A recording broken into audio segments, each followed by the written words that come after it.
Oh, God.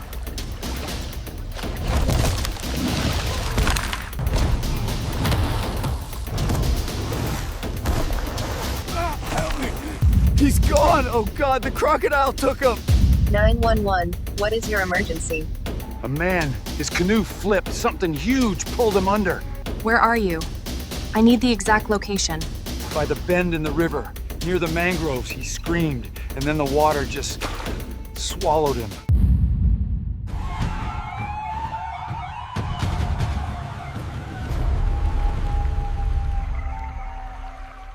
The call falters into silence, the witness too shaken to continue. But the validation is undeniable. A man named John Richards, a seasoned paddler who knew these waters better than most, had just been struck by an ancient predator. His final moments on the river would not be a quiet glide beneath the setting sun, but a desperate struggle against a force that had ruled these waters long before mankind arrived. The story you are about to hear is not fiction. It is a true account of a devoted outdoorsman whose love for solitude on the river became the very stage of his last harrowing encounter. It is a reminder that beneath the still waters, patience coils in the shadows, waiting. Subscribe to Animal Shock Stories for more haunting true accounts, and share your thoughts in the comments below. What would you have done in his place? John Richards was the kind of man whose presence lingered in quiet strength rather than loud declarations, the kind of figure his community spoke of with respect that was understated but firm, like a truth that required no embellishment. He was a seasoned outdoorsman, someone who seemed born with a paddle in his hands and the patience of the river coursing through his veins. Friends described him as calm to the point of serenity, a man who found in the bends of waterways and the flicker of dragonflies something otherworldly, something he could never quite put into words, but lived in pursuit of each time he set out in his canoe. That canoe itself was not new or flashy, but weathered and dependable, its wood scarred by years of use yet steady and trustworthy, a vessel that had become almost an extension of his own body. When he slid it into the current, he was sliding into the part of himself that resisted modern chaos, the part that sought out silence, bird calls, and the slow rhythm of water pressing against hull. In town, people often remarked on how John seemed married to the river, and there was truth in it.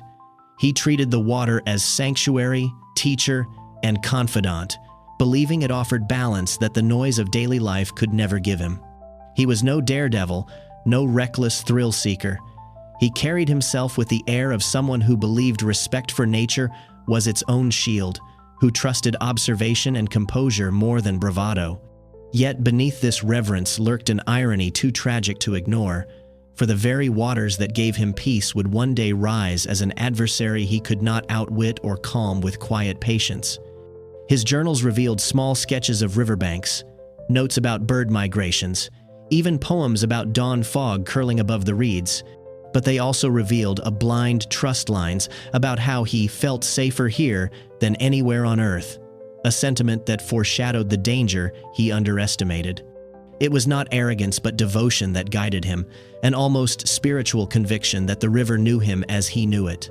But the river is not a friend, and though it carries moments of beauty, it also carries the shadow of predators that existed before names, before towns, before men like John thought of themselves as keepers of wilderness. The people of his community admired him, but even admiration can sometimes blind one to the possibility that skill and reverence are not enough. For John, every paddle stroke was a hymn to stillness, every outing a prayer for clarity, and yet those prayers would meet silence, the kind of silence that arrives only when water closes over the surface, and the shadows below claim what they have patiently awaited. The river system where John Richards spent his final hours was a place of deceptive beauty, a living tapestry of reeds swaying like silent sentinels and mangroves with their tangled roots clawing deep into the mud as though anchoring themselves against the restless tides of time. On still mornings, the surface stretched like polished glass, a perfect mirror that reflected sky and foliage so clearly one could scarcely tell where the world above ended and the world below began. This illusion of peace was seductive, drawing in fishermen, birdwatchers, and solitary souls like John, who found solace in its deceptive calm. Yet beneath the shimmer of that mirror lay a truth as old as creation itself. The river was not a sanctuary, but a threshold where beauty and peril coexisted in uneasy silence. The air here was thick with the hum of insects and the calls of distant herons. But within that chorus was an unspoken warning: this was not human territory. The crocodiles owned these waters. They were more than animals. They were the river's memory, ancient guardians whose eyes, barely breaking the surface, had watched centuries pass without blinking. They were executioners too, enacting nature's law without malice but with unyielding finality, striking when patience and hunger aligned. Locals often whispered that the calmest stretches of water were the most dangerous, for calm was the crocodile's ally, the perfect cloak for an ambush that would end in an eruption of teeth and power. The mangroves concealed more than birds and fish. They hid shadows that shifted with a will of their own, heavy-bodied predators that seemed less like creatures and more like manifestations of the river's darkest intentions. To look across the surface was to see tranquility. To step into it was to place faith in a balance that could shatter without warning. John, with his paddle-cutting rhythmic arcs, saw beauty first and foremost: the glint of sun on water, the curve of reeds catching light, but the river had been rehearsing this moment for longer than he had lived. In its silence, in its mirrored calm, it was gathering itself, drawing him closer, readying the theater for a final act where man's fragile devotion would meet the crocodile's enduring reign. From the earliest days of his childhood, John Richards seemed drawn to the water with a devotion that was less hobby than instinct, a calling that pulled him toward rivers and lakes as if they were written into his very being. His parents would often recall how, while other children chased soccer balls or traded cards, John sat by the banks with a small rod in his hand, endlessly fascinated by the flicker of fish beneath the surface or the ripple of insects skating across the current. He would spend entire weekends lost in this quiet communion, sometimes fishing, sometimes sketching crude outlines of herons in flight or the twisting roots of trees half buried in silt. His notebooks became filled with sketches and careful notes, observations of bird calls, descriptions of the water's colors at different hours, even attempts at poetry that seemed far too solemn for a boy of his age.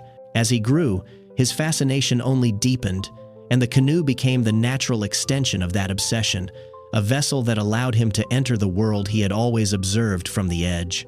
Friends remembered how he paddled with a calm, almost reverent rhythm, as though every stroke was a prayer, every glide across the current a quiet conversation with the elements he loved.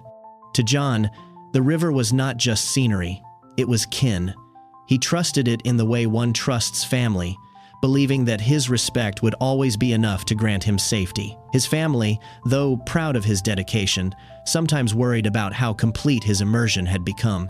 "He's happiest when no one else is around, just the river," his sister once said, half admiring, half uneasy, for she knew how absolute that truth was. He sought solitude as others sought company, his heart filling in the silence where others might have felt loneliness.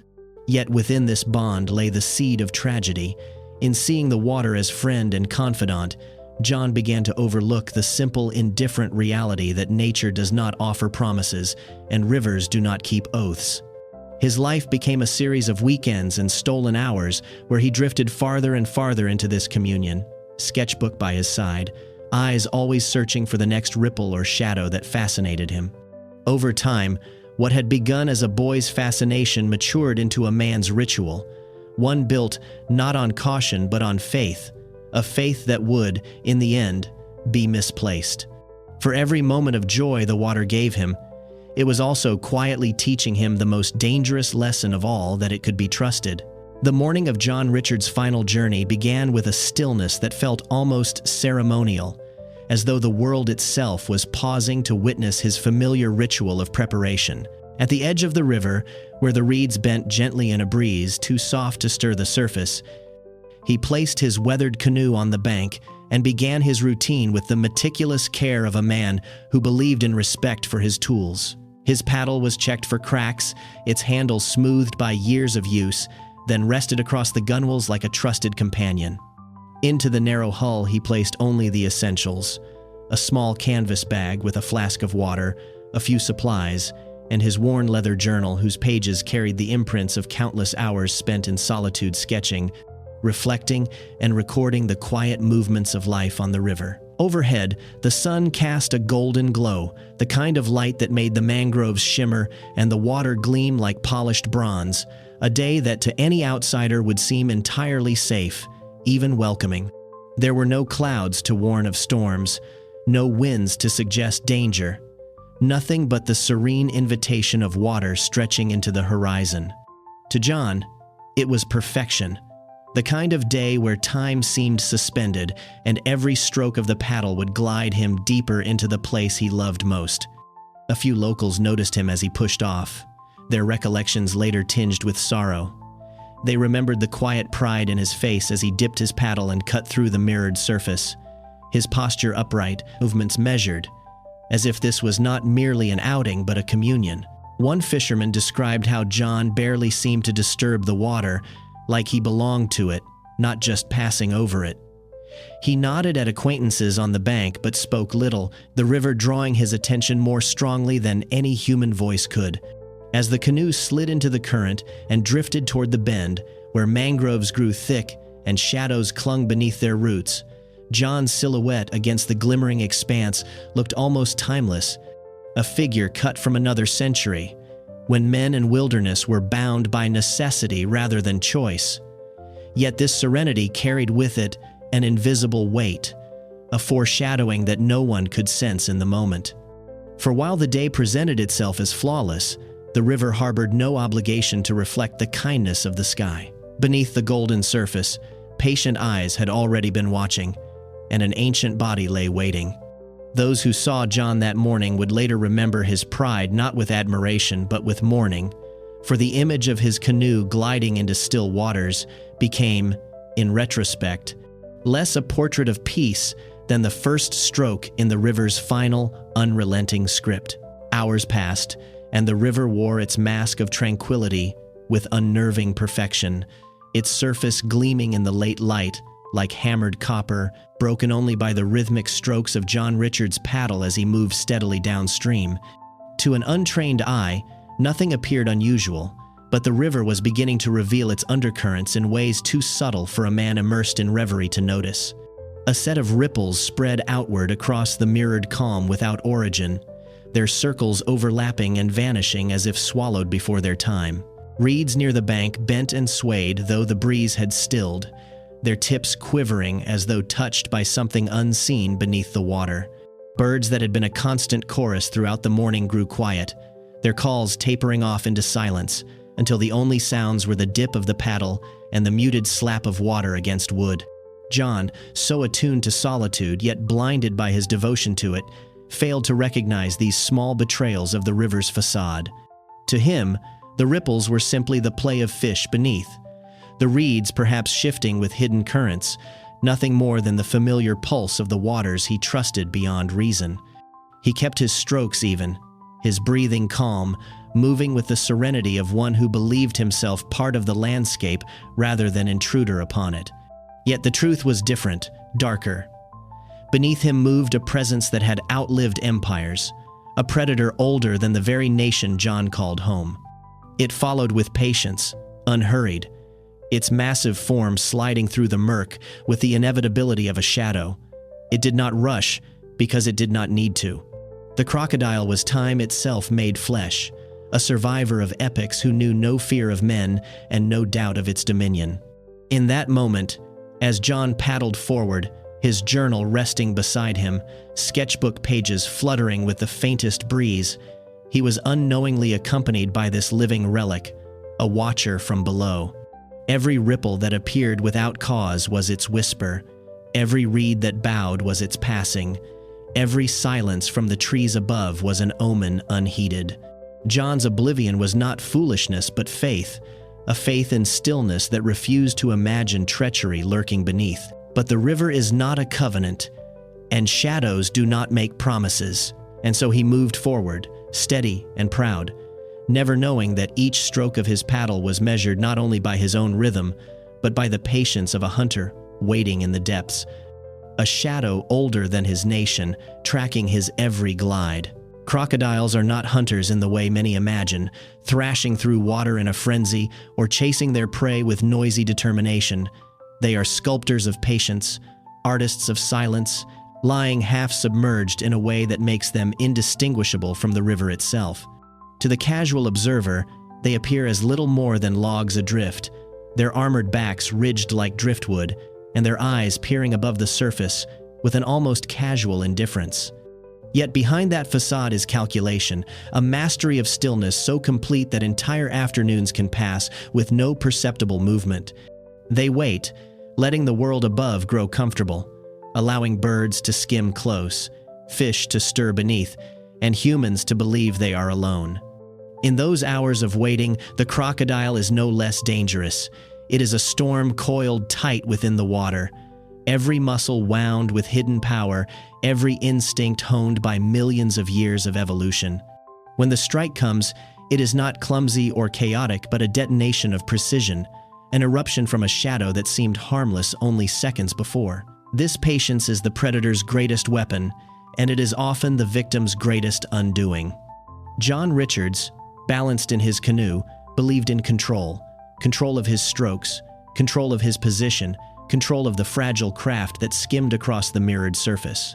To him, the canoe was steady and safe, a trusted partner that had carried him across countless rivers without incident. But to the crocodile watching from below, the canoe was nothing more than a fragile shell, a thin boundary between prey and water, a hollow form that could be overturned with the flick of a tail or the surge of a body built for ambush. The contrast could not have been greater. Above, a man convinced his calm reverence would protect him. Below, a predator that had perfected the art of betraying such faith.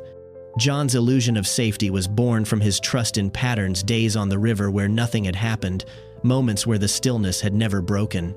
The crocodile thrived on exactly that illusion, on lulling the living into routine until the boundary between vigilance and complacency dissolved. In this theater of patience, John had unknowingly become the final actor, gliding into position while the silent storm beneath rehearsed its strike. The canoe, sturdy in his eyes, was in truth nothing more than an eggshell balanced on a vast and waiting tide, and every ripple on the surface was a reminder that beneath serenity, something ancient and merciless was preparing to rise. The anglers who would later give their accounts remembered the scene with the kind of clarity that comes when memory is sharpened by fear and tragedy. They had been fishing not far from the bend, their small boat resting in the reeds, when they saw John's canoe drifting gracefully into view. At first, there was nothing unusual, just the familiar sight of a solitary man cutting through the water with measured strokes, his back straight, his paddle moving in steady rhythm. One of them remarked how at peace he looked, how utterly at home he seemed in the stillness of the afternoon. But then the atmosphere shifted. The birds that had been calling from the mangroves fell silent all at once, their voices clipped mid-cry, as though some invisible hand had pressed the air mute. The water, which had rippled faintly with breezes, grew heavy and glass-like, holding its breath. The men exchanged uneasy glances, unsettled by a silence that did not feel natural. It was then that one of them noticed it, a shape in the water ahead of John, long and ridged, moving with the sluggish certainty of a drifting log. At first, he almost dismissed it. The river was full of debris, but then the log seemed to breathe, to slide with a will that wood did not possess, and dread settled like a stone in his stomach. It was like a log, he would later recall, but alive. Alive in a way that made the water itself seem dangerous. They watched, their voices caught in their throats, as John glided closer, oblivious to what lurked just ahead. One whispered that they should call out, warn him, but hesitation kept them frozen. The moment stretched unbearably, a long thread of silence punctuated only by the soft dip of John's paddle. By the time realization sank in, it was already too late.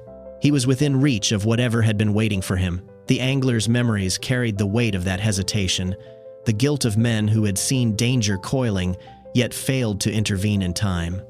Even in recounting the story, their voices faltered when they described the oppressive silence, the moment they understood the balance had shifted and the river was no longer benign. They would never forget the sight of that shape merging with the water, the uncanny stillness of the world around them, and the chilling certainty that what they were witnessing was not chance but inevitability, the river preparing to claim another life. John's strokes had been steady, his rhythm unbroken, when the canoe suddenly jolted as though struck from beneath by an unseen hand. It wasn't enough to capsize him, but it jarred his body and rattled the paddle in his grip, the sound of wood knocking against the hull unnaturally loud in the hush of the river. He froze, steadying himself instinctively, leaning forward to peer into the water's dark surface. The reflection of the sky stared back at him, broken by faint ripples spreading outward from where the canoe had rocked. Beneath the shimmer, the water was murky, concealing more than it revealed, and John squinted, as though concentration alone could pierce its depths. For a moment, the world seemed to slow each lap of water against the canoe deliberate, every breath dragging in his chest like a weight. The paddle, once an extension of his calm confidence, trembled in his hands, its tip dripping rhythmically into the river with sounds that echoed too loudly in the silence. Then he saw it, or rather, sensed it. A massive form glided beneath him, broad and shadowed, passing with a slowness that was deliberate, almost taunting. Its size was incomprehensible, a living bulk that dwarfed his fragile canoe, the outline distorted yet undeniable. He held his breath, heart hammering, as the shape vanished into deeper water, leaving only the faint trail of disturbed reeds and a lingering shiver in the current. For John, time fractured into a terrible awareness.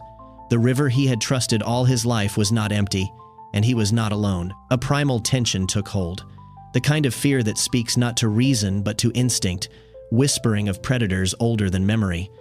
He gripped the paddle tighter, his knuckles whitening, though part of him clung to denial. Perhaps it was only a fish or a submerged log drifting by. Yet he knew better. The weight of the water had changed. Its silence was now charged with menace. The anglers watching from afar saw his posture stiffen, saw the hesitation in his strokes, as though he too had realized that the current beneath him carried something more than water. The canoe, once his sanctuary, now felt like a shell of bark balanced on a predator's domain, every inch of its thin hull vulnerable. The shadow that had passed beneath him was not finished. It was circling, measuring, waiting. And John, caught between disbelief and dawning horror, could do nothing but sit in the fragile cradle of wood and listen to the river's silence, a silence that promised eruption. It happened without warning, a violence so sudden that it seemed to tear a hole in time itself. From beneath the glassy surface, the crocodile erupted with a force that defied belief, its massive body surging upward like a breaking storm, jaws wide, eyes locked, muscles unleashing the power that had been coiled in stillness for hours. The canoe didn't stand a chance. One moment it floated in fragile balance. The next, it was hurled into the air and overturned with a brutal crack, splintering wood echoing across the river. John was thrown violently into the water, his cry cutting through the silence, a sound that was both human and primal, the voice of a man suddenly stripped of control. The anglers who watched could only describe it later as the water exploding, a scene where calm was annihilated into chaos, spray shooting into the air, waves crashing against reeds, the surface boiling with thrashing limbs and reptilian power. John fought desperately, his arms striking, legs kicking, voice hoarse with terror as he tried to push back against a predator designed by nature to dominate this very arena. For every frantic movement he made, the crocodile answered with crushing precision, its tail lashing, its jaws clamping with a force beyond human comprehension. In those moments, it was less a struggle and more a collision of eras fragile. Modern man against a beast unchanged since prehistory, one armed with nothing but instinct and desperation, the other with patience, armor, and the perfect ambush. The air filled with the sounds of splashing and cries, a frantic symphony of chaos that carried across the banks, freezing every witness in helpless horror. The river itself seemed to convulse, reeds shuddering, currents whipping as though acknowledging the dominance of the predator. John's shout rose again, a guttural plea swallowed by the roar of water and the heavy churn of the beast's attack. For a heartbeat, it looked like a contest, a man fighting for his life against impossible odds. But to those who watched, there was a deeper, unbearable truth. It was never a contest at all. It was the river reclaiming what it had marked long before, a predator fulfilling the inevitability of its patience. The water, once a mirror, had become a battlefield, and in the center of its fury, John Richards was caught in a primal reckoning he could never hope to win. Then, as swiftly as the violence had erupted, it ended. The thrashing subsided, the spray fell back to the surface, and the river seemed to draw a long, quiet breath. Silence spread across the bend with an eerie swiftness, as though the water itself were complicit in erasing the evidence of struggle. Ripples faded into stillness, reeds ceased their trembling, and the mirrored surface returned, indifferent to what had just taken place. The anglers who had borne witness stood frozen for moments that felt endless, their hands gripping the edges of their boat, their voices caught in throats too dry to shout. Then, panic rushed in. They fumbled for their phones, screaming into them, calling emergency services, their words tumbling out incoherent with shock. A canoe overturned, a man pulled under, something massive still in the water. Others on the bank, hearing their cries, began to run, some toward the road, others along the shore, desperate to do something, anything, that might change what had just unfolded before their eyes. Yet already, the inevitability had settled in. By the time rangers arrived, lights flashing through the trees and boots pounding against the muddy earth, the river had resumed its masquerade of serenity. Only fragments of the canoe remained, drifting like forgotten relics across the surface.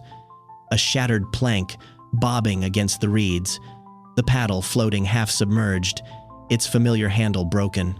No trace of John himself remained above the waterline, as though the river had simply absorbed him into its depths without hesitation or remorse. One ranger pointed with grim certainty toward the far bank, and there they saw it, the crocodile itself, massive and motionless, resting in the shallows at the river's edge. Its armored back glistened in the dying light, its eyes half-lidded, untroubled, as though the violence had been nothing more than another instinctual meal, no different from the countless others it had claimed through the centuries. There was no sign of struggle in its body, no agitation, only calm, eerie in its detachment. The predator, patient storm turned executioner, now lounged in indifference, the keeper of an ancient balance that men like John had always misread as benevolence. The rangers watched it in silence, their radios buzzing faintly at their sides, knowing there was nothing to be done except to recover what little they could. The river had reclaimed its stillness, and in that stillness, John Richards was gone. In the quiet that followed, the story of John Richards no longer belonged only to the anglers who had seen it, nor to the rangers who arrived too late, but to the river itself, which held his final moments in a silence more profound than any testimony. The narrator's voice must turn solemn here, for what happened was not just an attack, but the closing chapter of a man's lifelong devotion. Was John's love for the wilderness truly a form of reverence, or was it a blindness born from too much trust? In choosing solitude, in seeking the peace of mirrored waters and the embrace of mangroves, did he mistake the patience of predators for the patience of friends? These are questions without answers, but their weight lingers, heavy as the reeds bending in the evening wind.